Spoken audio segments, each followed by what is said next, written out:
Hello to anybody watching this video. Today I'm here to show you how you can go from this to this. Your first step is going to be to put on some reasonable clothing. Great!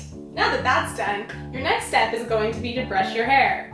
But I'll let you in on a little secret. The hair brushing step is actually optional for this style. Maybe that's why it's one of my favorites. So next you're going to take your brush, and I prefer a natural boar bristle. I find that it's less damaging to my hair. I sleep with my hair in braids so that it doesn't become too knotted in the first place.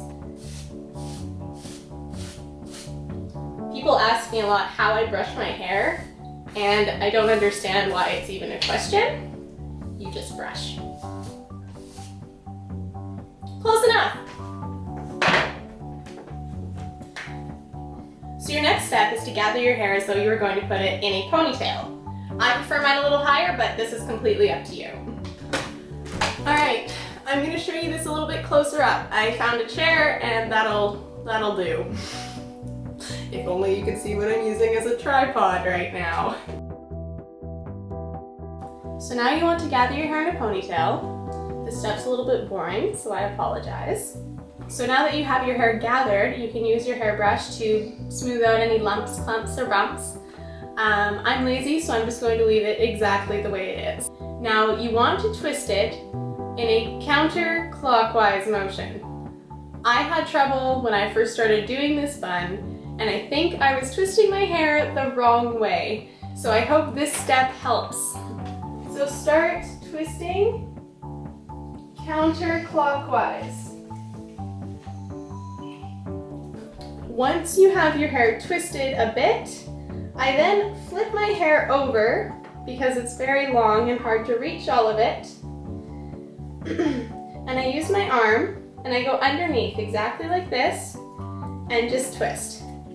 It doesn't have to be perfectly flat or twisted. There can be little sticky outy pieces, and that's totally okay. If you twist your hair too tight, it's actually difficult to put this in a bun. Don't twist too loosely either. You'll find the balance, but don't try to rip your hair out by the roots while you're doing this. It does not help. Your next step is to twist this into a bun. So you're going to take your hand like this. This shape is very important.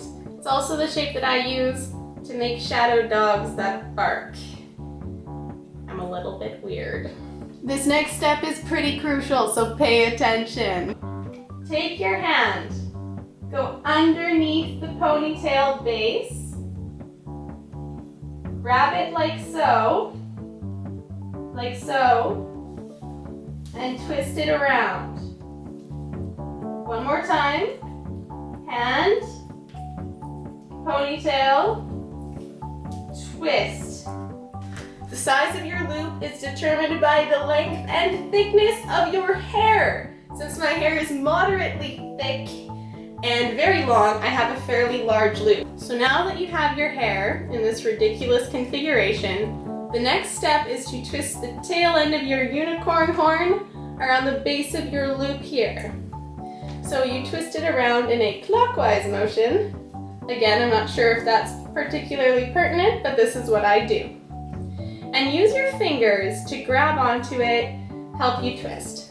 If the tail end starts unraveling while you're twisting, just feel free to twist it again in that counterclockwise motion and tuck the end in at the base of the bun. So now you have something that looks a little bit like this.